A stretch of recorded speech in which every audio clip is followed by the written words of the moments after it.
जैसा कि आप सब जानते हैं कि 23 तारीख को ट्यूसडे को केंद्रीय बजट इस साल का पेश होने जा रहा है।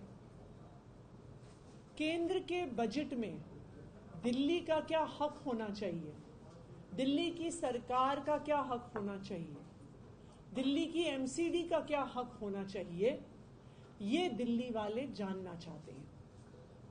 दिल्ली के लोग इनकम टैक्स देते हैं, अपनी नौकरी से जो पैसा कमाते हैं, अपनी दुकानों से जो पैसा कमाते हैं, अपने बिजनेसेस से जो पैसा कमाते हैं, भारी मात्रा में दिल्ली के लोग केंद्र सरकार को इनकम टैक्स देते हैं।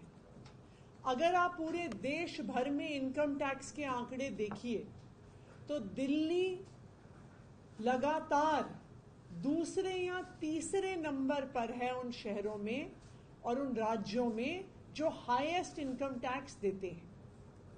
पिछले साल दिल्ली के लोगों ने 2,07,000 करोड़ रुपए का इनकम टैक्स दिया। उसके अलावा दिल्ली के लोगों ने 25,000 करोड़ का CGST यानी सेंट्रल GST केंद्र सरकार को दिया।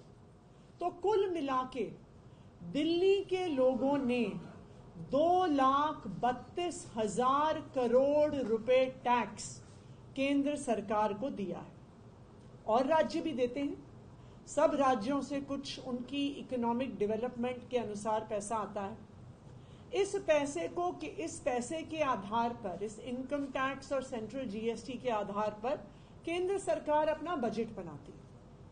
केंद्र सरकार कुछ पैसा अपनी पॉलिसीज पे खर्च करती है और कुछ पैसा अलग अलग राज्य सरकारों को एलोकेट करती है। उन राज्य सरकारों को जो वो सरकारें, जो उस राज्य के लोग इनकम टैक्स देते हैं, एक हिस्सा वहां की स्टेट गवर्नमेंट को मिलता है, एक दूसरा हिस्सा वहां की अर्बन लोकल बॉडीज यानी वहां की म्युनिसिपल कॉरपोरेशंस को मिलता है। ये हर राज्य को मिलता है। उत्तर प्रदेश को मिलता है, महाराष्ट्र को मिलता है, कर्नाटका को मिलता है, बिहार को मिलता है, हरियाणा को मिलता है।